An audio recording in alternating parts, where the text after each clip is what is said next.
Thanks for listening to the Rebuild the Seattle Seahawks podcast with me, Rob Statham. It's draft day, and today I wanted to do a few things. I wanted to share some information I've received from a league source. I want to discuss my final mock draft, and I want to end by telling you what would be my ideal situation for the Seahawks. So let's start with this then. I reached out to my source in the league yesterday. I can't share who it is, but just be reassured that it is a really, really good source. Here are a few notes to chew on as we approach the first round. The quarterback class was described as a draft full of number twos, meaning a draft full of backups. Malik Willis is seen as a shot in the dark. Kenny Pickett was compared to Kyle Trask, who was the Florida quarterback taken at the end of the second round a year ago by Tampa Bay. Desmond Ridder has, according to the source, reached his ceiling. The feeling is Willis and Pickett will go in round one, plus potentially a third. And a lot of buzz is around Desmond Ridder being that third guy at the moment. Personally, I wouldn't go anywhere near Desmond Ridder in the first round. And frankly, I wouldn't go anywhere near him in the second either. I agree with that source, that he is essentially what he is at this point. There isn't much room for growth. And when you watch the tape and you see the erratic accuracy, it's really, really hard to believe that he is going to lead a team forward to a Super Bowl. And I have nothing against the guy.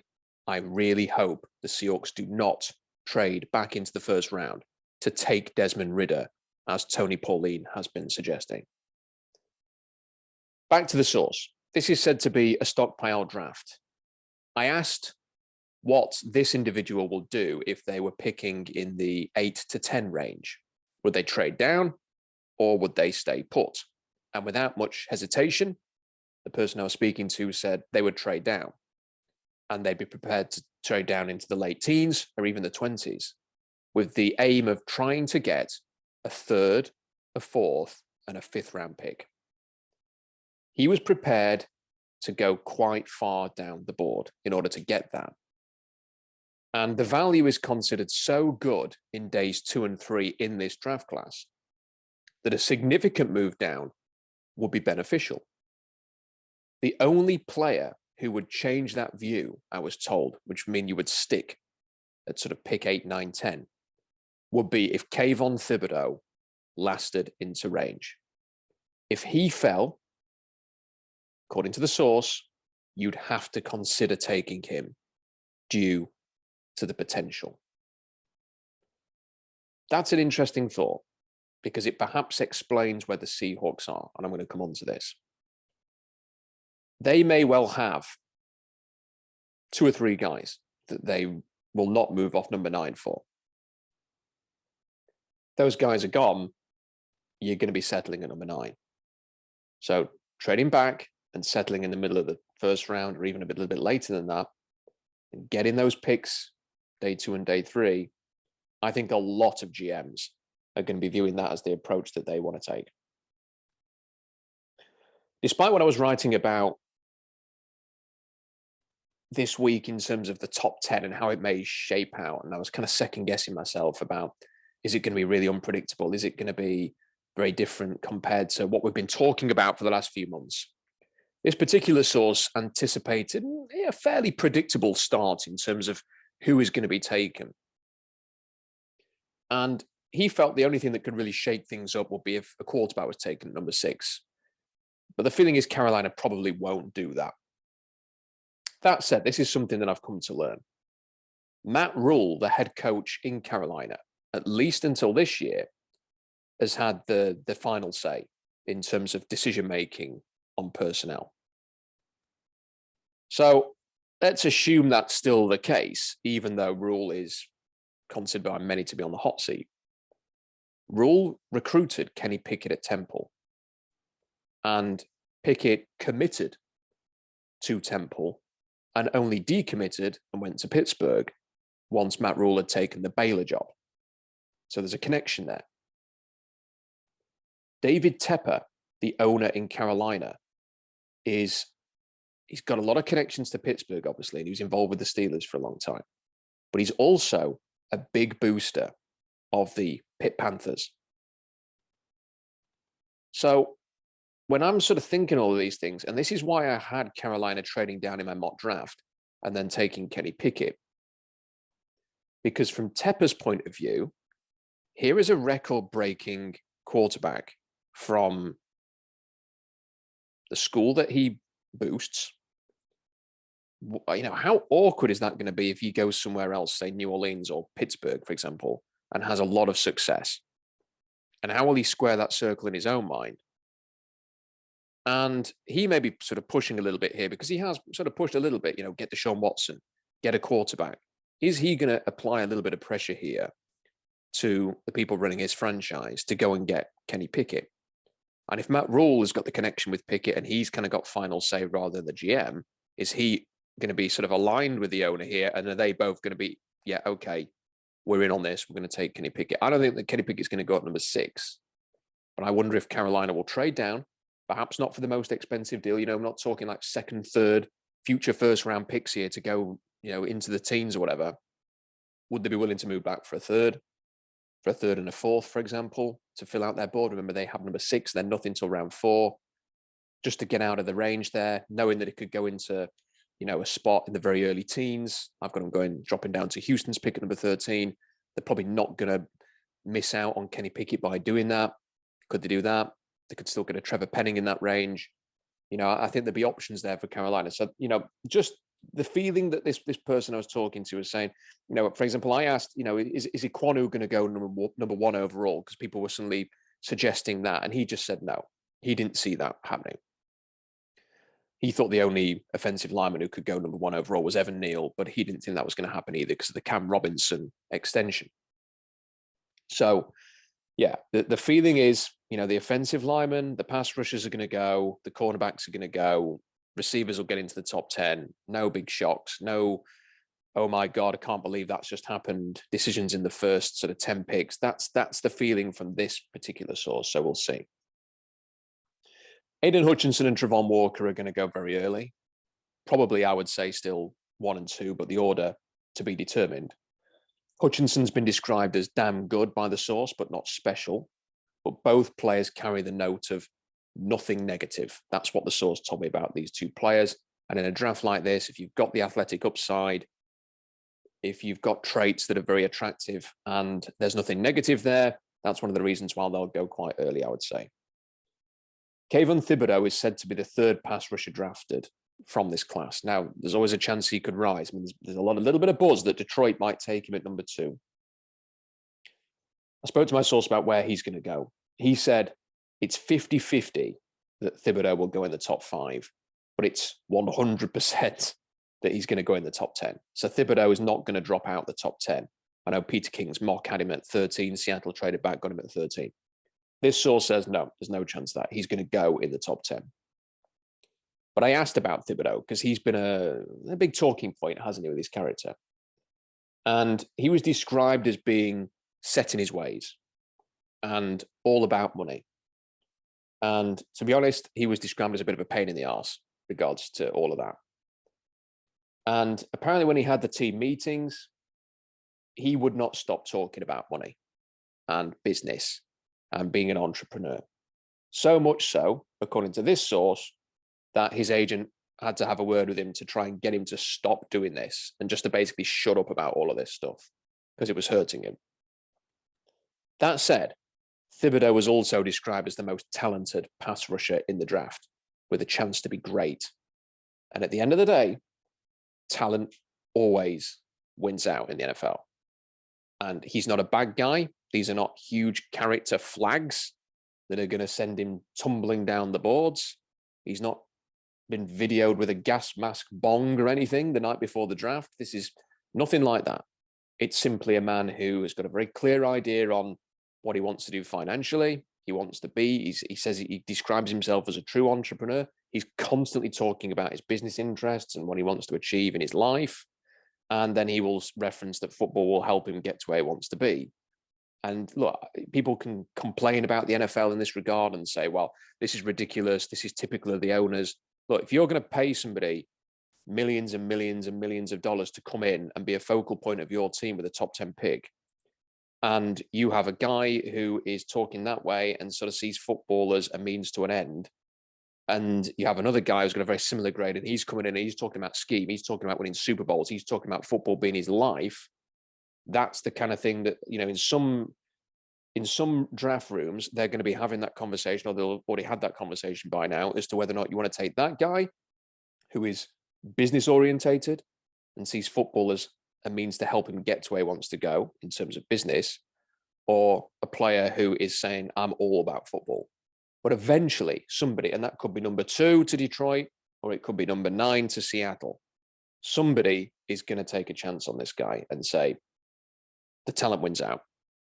We'll live with him being very ambitious in terms of being an entrepreneur, because he's just too good, and he is too good. And personally, I'm not worried about the business stuff. He is hardly the first player to come into the league with bold ambitions of a business empire. So it doesn't worry me in the slightest, frankly. And we'll talk a little bit about Thibodeau again in a moment in regard to the Seahawks. The source reiterated without prompt what was reported a couple of days ago from the Evan Neal camp, because there's been this speculation that there are some injury flags there.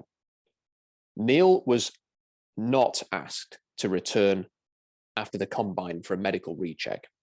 Players who are flagged with medical concerns will be invited back to the combine, and they'll go through more rigorous testing. The fact that Neal was not asked back is indicative of this not being a big issue.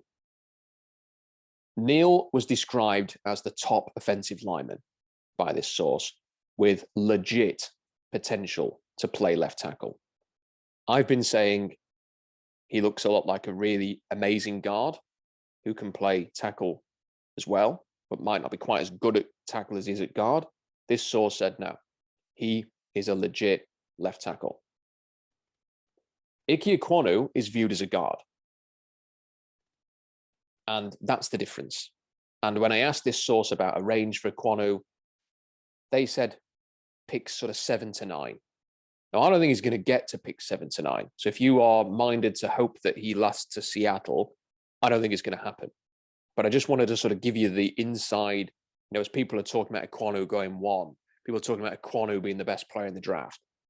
According to this source, at least in the league, Evan Neal is the clear number 1 offensive lineman.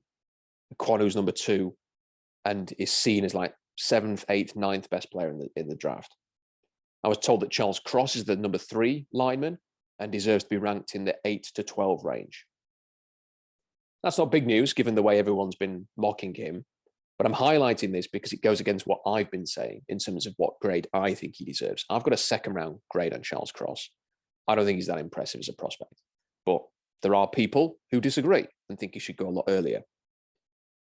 I still think he will be off the board by Seattle's pick, and I'm quite happy about that, because I would not be that interested in him for the Seahawks. And I don't think the Seahawks will take an offensive lineman who didn't run block in college and has not got the biggest frame and is not explosive and is not particularly agile.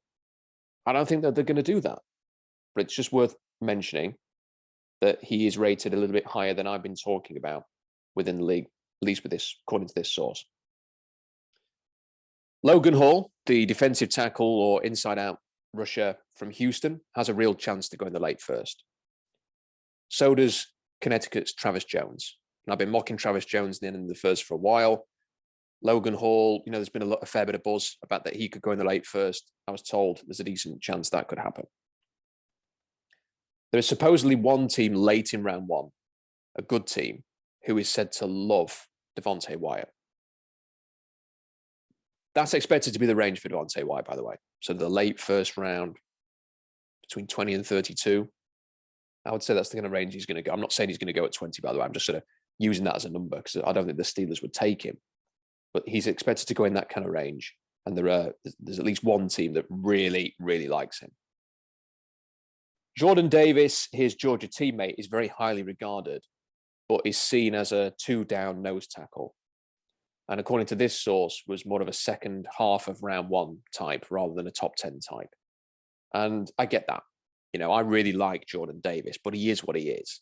I mean, if we can talk about, do you know what? What's the positive? 340 pounds and he runs in the 4.7s. That's freakish. He's explosive. His explosive testing was stunning at his size. If I did a weighted TEF grade for him, it would be off the charts. It'd be insane. But when you actually watch the tape, he can shoot gaps with his quickness. There's no doubt about that. He can two-gap brilliantly. If you want that type of player, fantastic. But he isn't going to disrupt passing games. And from the Seahawks perspective, and I'll come on to this in a little while in a bit more detail with Davis, if you're playing the Niners and the Rams and Kyler Murray in your division is a big two-gapping nose tackle, really the kind of player that you need? Because they're very creative with their running. Well, with Murray, he scrambles. Jordan Davis isn't going to be chasing him down. The Niners, everything that they do in their running game, they'll get it outside, they'll get to the perimeter, so do the Rams. So is that how you want to launch a rebuild with a player like that? Not sure. But according to this source, he's not sort of top 10. He's more first round solidly, but not necessarily top 10. Trevor Penning is viewed as a top 20 pick. Top 10 is seen as a reach, but he is considered a legit top 20. Something to bear in mind. This source is not saying he's a late first rounder. He said no, top 10 to rich, but 10 to 20, that's the kind of range.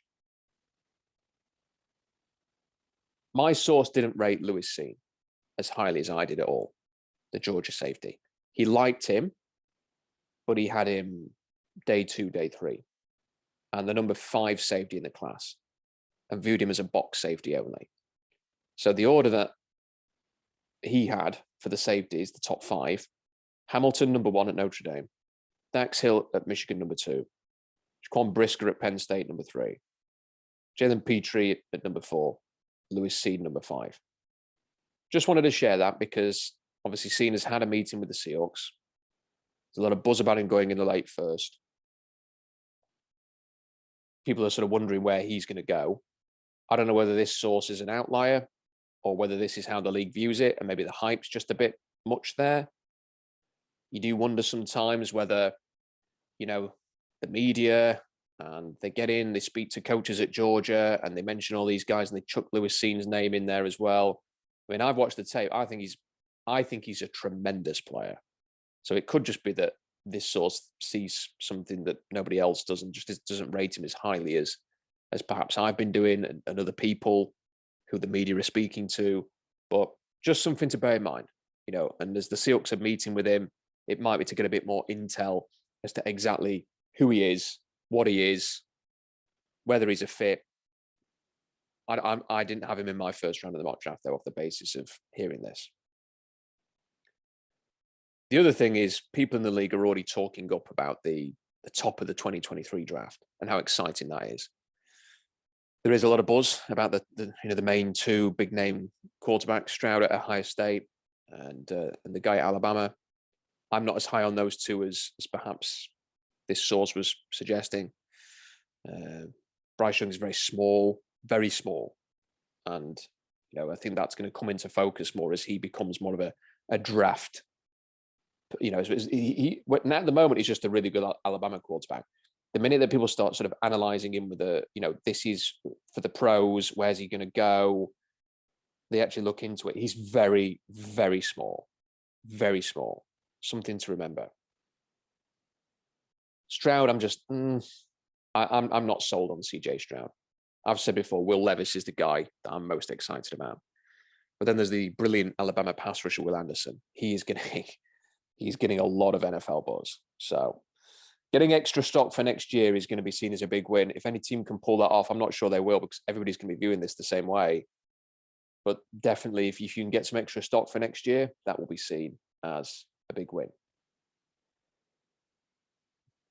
Didn't talk about Jermaine Johnson with the source when I had this conversation, but previously I have talked to him about it, and he said that he likes Jermaine Johnson, but he views him as sort of the 11 to 20 range, which, funnily enough, is the same range that we're talking about here for Trevor Penning.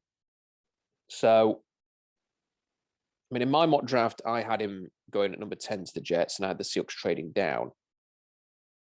For a while, I thought Jermaine Johnson wasn't going to be there for number 9. I think it's more realistic now because if Derek Stingley is going to go a bit earlier, because remember, if Stingley rises, someone has to fall. That's why I've got Jermaine Johnson falling. For a long time, I've had Stingley available at number 9.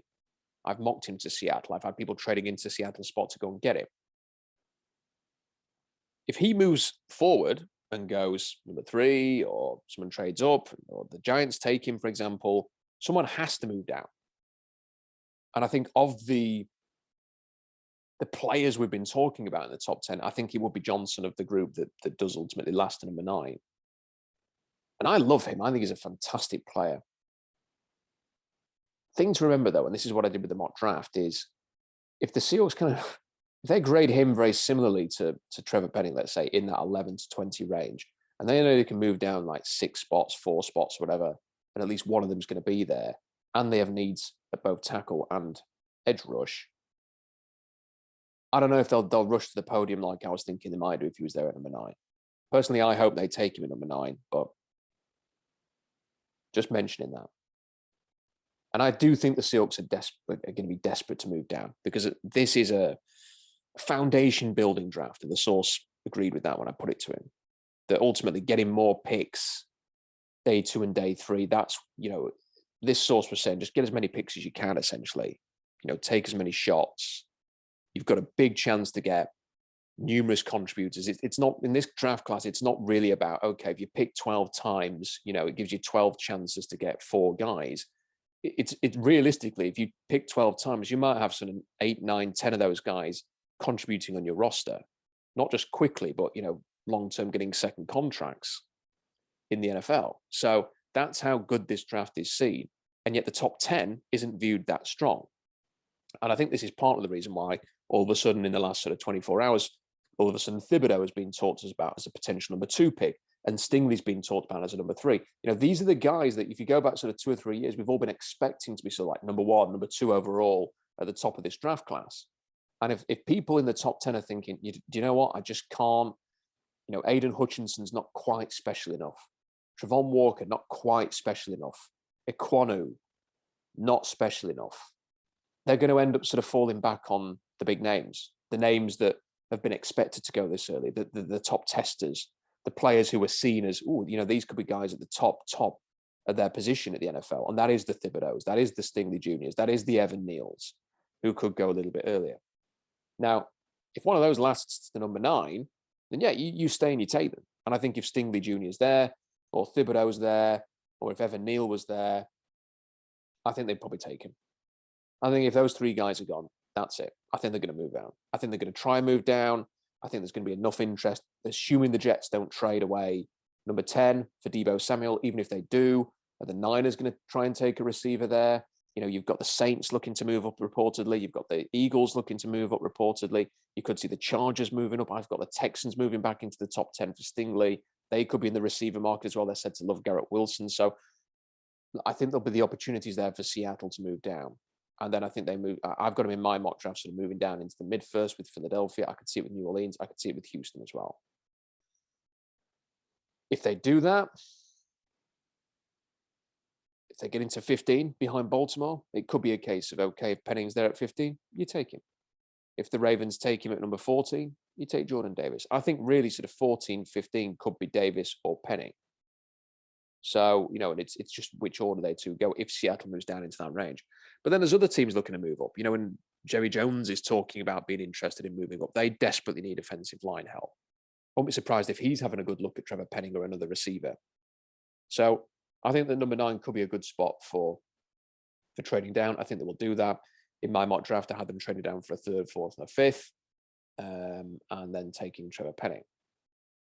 So to talk a little bit more about the mock draft, I have got Travon Walker going number 1 overall to Jacksonville. I would completely understand if that doesn't happen. I know there's been talk about Trent Baalke, the GM, wants Walker. Doug Peterson, the coach, wants Ekwonu. The owner wants Aiden Hutchinson. I still think it's going to be Walker. And then I think Detroit, I get why they're talking about Thibodeau, and I get that all of that fuss around, are they going to take a really talented player there, the best player perhaps on their board at number 2? I still think the local market, that being able to bring the Michigan guy home, the attitude of Aiden Hutchinson will appeal to the staff there, and that's why I've got him going at number 2. I've got Evan Neal going at number 3. That was the trendy pick a while ago. People have moved off that. I still think Laramie Tunsil's not for long in Houston. You can put Evan Neal in at right tackle or guard, and then you could shift him over to Tunsil's spot. They could trade Tunsil after the draft, before training camp, try and get some more stock for next year, and plug in Neal at left tackle. I still think there's a chance they go Evan Neal at number 3. I think the Jets could go Ekwonu. I think there's a feeling, there's been reports from Mike Garofalo saying essentially Thibodeau could go number 2 to Detroit, but he definitely won't go number 4 to the Jets. Is that too early for Jermaine Johnson? I've got them taking Johnson at number 10. Obviously, they've got to find a receiver from somewhere, but Ekwonu's been connected quite heavily to the Jets, so I've got him going at number 4. I've got the Giants taking Charles Cross, and that would mean that Neal, Ekwonu, and Cross are all gone before Carolina's on the clock at number 6. I think they want to trade down anyway. I've got the Texans trading up to get Derek Stingley, who they've been heavily linked with, and I've got Carolina moving down to number 13. They get a 3rd and a 4th, and they can take Kenny Pickett in 13th position as opposed to taking him at number 6. And as I mentioned, David Tepper, Matt Rule got that connection with Kenny Pickett. Giants are number 7, Sauce Gardner. Stingley's off the board. Giants take Sauce Gardner off the board. There's been a little bit of buzz that they want offensive tackle and a cornerback. The Bills guys, Joe Sheen, the new GM, had success drafting corners early in Buffalo. Has had success drafting a corner early in Buffalo. And then that would leave Kayvon Thibodeau at number 8. Now, I think Thibodeau's floor is 8. I think he would be perfect for the Seahawks, and I think the Seahawks would be perfect for him. Comes to Seattle, gets the right coach in Pete Carroll. He's going to let him be himself. He's not going to worry about all this business interest and stuff. The idea of having Thibodeau across from Darrell Taylor, tantalizing prospect. I don't think he's going to get past Atlanta. I think if he drops to Atlanta, they're the team that are going to go, okay, we'll take him. But there's every chance he could go to the Giants. He could go to the Texans. He could go to the Lions. The idea of him being at number 9, it's a wonderful thought. I just don't see it. I think Atlanta will take him off the board. I've then got Philadelphia moving into Seattle spot for Jameson Williams. The Jets take Jermaine Johnson. They're going to have to find a receiver somehow. Part of me wonders whether they'll just take one in round 2 and then try and get Deebo Samuel again with maybe some of their draft picks next year. We'll see. Washington, I've got taking Kyle Hamilton. That's been the trendy pick. Minnesota, Trent McDuffie. They've been connected to him. Carolina, Kenny Pickett at 13. Baltimore, number 14, Jordan Davis. Could see them going Trevor Penning here, but if Penning goes off, maybe Seattle takes Jordan Davis. Like I said, I think 14, 15 could be a Davis-Penning combo. Seattle then 15, Trevor Penning. New Orleans, Garrett Wilson dropping a little bit here. And that was probably one of the things I'm most uncomfortable about, was having Garrett Wilson dropping to number 16. But I do think the receivers in this class have maybe been just pumped up a little bit. So I've got Jameson Williams at 9 and then none until 16. I've seen people like saying there's a receiver at 8, a receiver at 9, someone trades up, a receiver at 10, a receiver at 11. And it's, wow, where's this rush coming from? I'm not sure that's going to happen. And we could see some of these guys lasting into the mid-teens. So New Orleans, Garrett Wilson. Chargers, Chris Olave. Bit of speed to complement what they've got. Tackles are gone at this point. Philadelphia, Devin Lloyd. They need a linebacker. Dax Hill expected to go in round 1. I've got him going to New Orleans. I don't think they'd ideally do this, but he's kind of a hybrid safety cornerback. Obviously, they'd like a tackle or a quarterback, but Kenny Pickett's gone. I don't think they're going to take Malik Willis. The tackles are gone, so they have to pivot a little bit here. So I've got them taking Dax Hill. Pittsburgh, Malik Willis. I'm not sure Malik Willis is going to go in the first round. I've got to be honest. There's a chance that he falls to round 2, in my opinion. I've heard a couple of things, not bad character things or anything like that. Just heard a couple of things that might mean that he's still there at the end of day 1, let's say. I'm not going to go into it too much because I can't verify this. Like I say, it's nothing to do with character or anything like that. More to do with how he plays. We've talked a lot about that, about him rejecting options over the middle. There may be a reason for that, let's just say. And I know that's very obscure, and let's just say I think there's a chance. I think there's a chance he could drop out of round 1. But then Pittsburgh have shown a lot of attention towards him, so we'll see. New England, Zion Johnson. I think he could go earlier than this, but having traded away Shaq Mason, I think this is an ideal fit. Got Drake London lasting to 22 in the Green Bay Packers. Judge Karlaftis to 23, Arizona. Dallas, Treylon Burks. Jerry Jones loves his Arkansas guys. So Treylon Burks to Dallas to replace Amari Cooper. Buffalo at number 25. Andrew Booth is a Buffalo-style cornerback. Tennessee at 26. Tyler Smith, the tackle. Could see them going quarterback there. Matt Corral, maybe. Tampa Bay 27. Travis Jones to replace Ndamukong Suh. Green Bay 28. Devontae Wyatt. Could see them definitely doing that. He's a Packers-type player. 29 to Kansas City.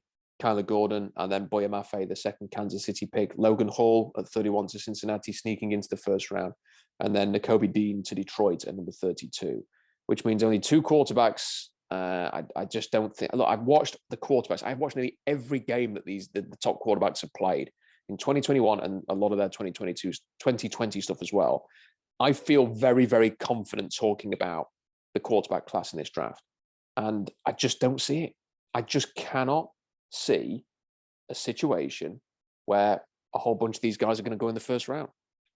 And look, everyone's still saying, oh, Desmond Ridder and Howell and Corral are going to go in the first round. Well, yeah, these same people were putting like Malik Willis at number 2 overall not so long ago, and Kenny Pickett at number 6. And now we're saying there might not be any quarterbacks taken until number 20. So, if they got that wrong, are they going to get this wrong as well? I think they are. And I don't think you can justify Desmond Ridder in round. Well, I don't think you can justify Desmond Ridder in the first 2 rounds, let alone round 1. So we'll see how it goes. So yeah, I had the Seahawks trading down. And then in my sort of 7-round projection, you can find all this on Seahawks draft blog. So I had him taking Trevor Penning at number 15. I was torn at 40. Do I have him moving up a little bit for Tyler Linderbaum? I just put him at number 40 anyway. Tony Pauline had him available after 41. So I thought, what the heck, I'm just going to put him at 40.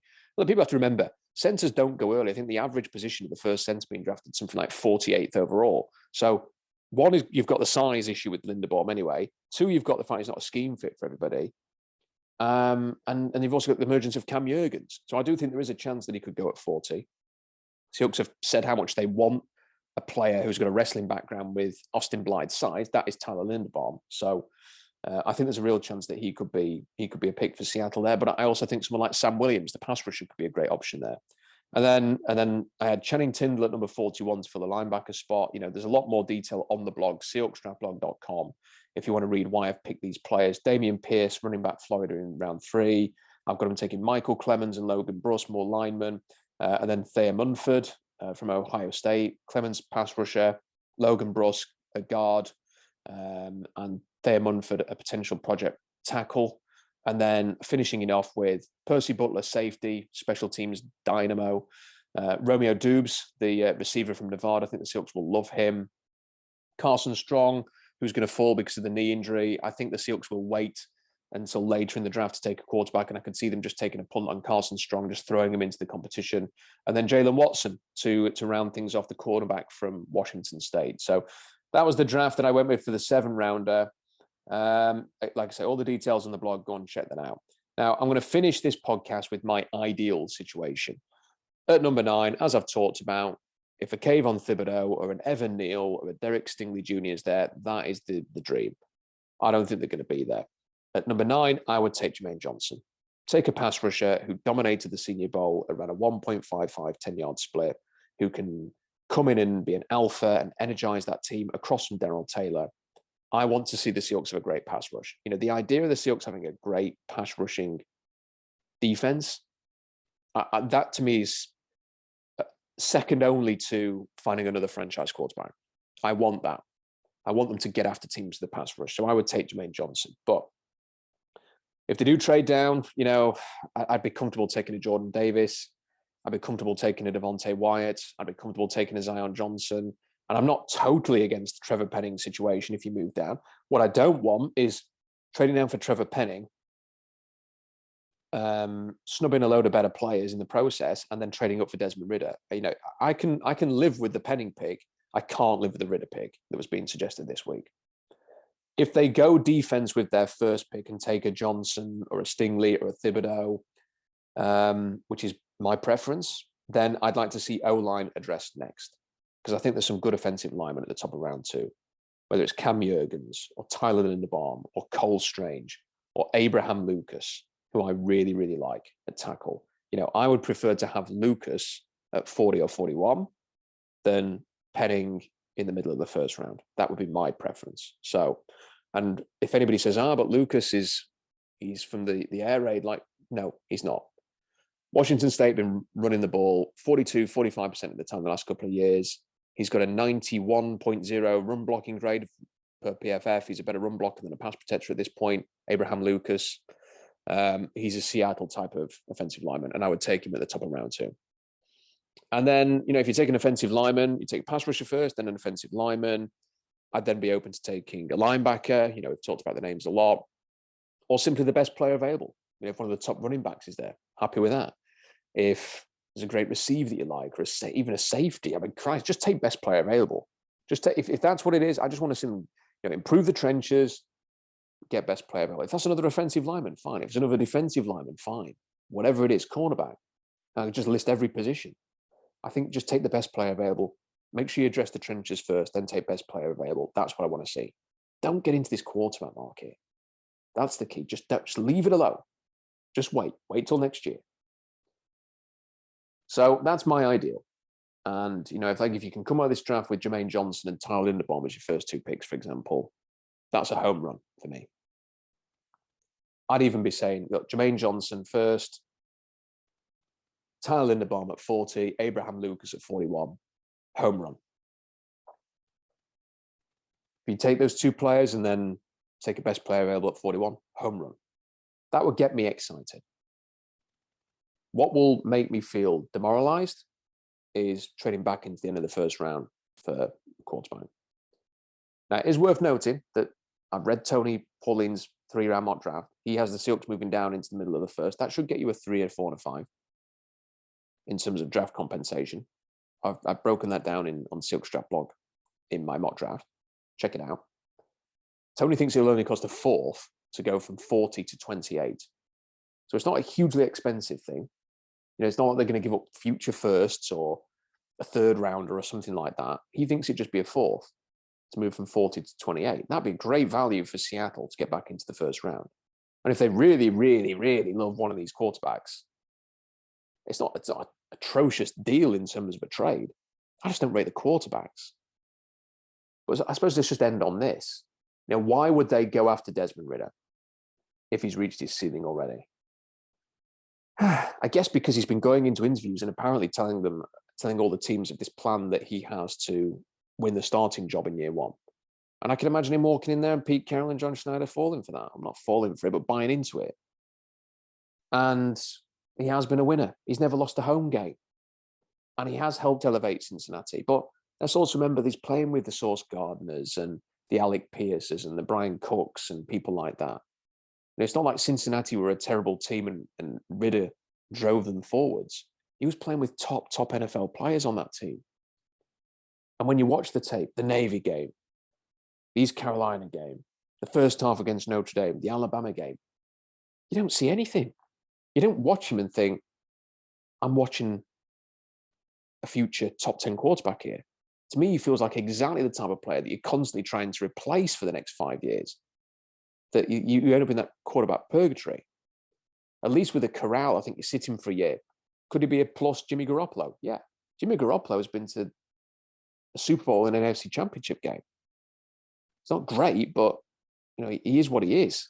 I think Corral can at least get to that. So I can get behind that a little bit more. I can't get behind Desmond Ridder in the first round. I think it'd be a mistake. But I don't want to end on a negative. So I'm just going to say this. Enjoy the draft. I love this time of year. This is my favorite week. I think the hours leading up to the first round are the most exciting because there's all the thoughts going on in your head. You're wondering what's going to happen. After the draft's finished, that's kind of the long, boring bit till training camp. So enjoy this day. And, whatever the Seahawks do, try and enjoy the draft. When it begins, I'll be hosting a live blog throughout on the Seahawks Draft blog, giving my thoughts on every single pick as they come in, with an instant reaction live stream to follow immediately with Robbie Williams. So join us on the YouTube channel for that. I'll embed the file so you can watch it on the blog as well. On Friday, I'm going to be doing a further stream with Jeff Simmons. This will be at 1 p.m. Eastern time or 10 a.m. Pacific time. And we will reflect on what Seattle's done in the first round, and we will look ahead to round 2. Then on Friday, when the draft begins again in round 2, the live blog will be live again. We'll do the instant reaction stream with Robbie Williams afterwards, and that'll be the same on Saturday. Live blog, stream to finish at the conclusion of the draft. Thanks for listening to the Rebuild a Seattle Seahawks podcast. Have a great time this weekend, and let's hope for the best.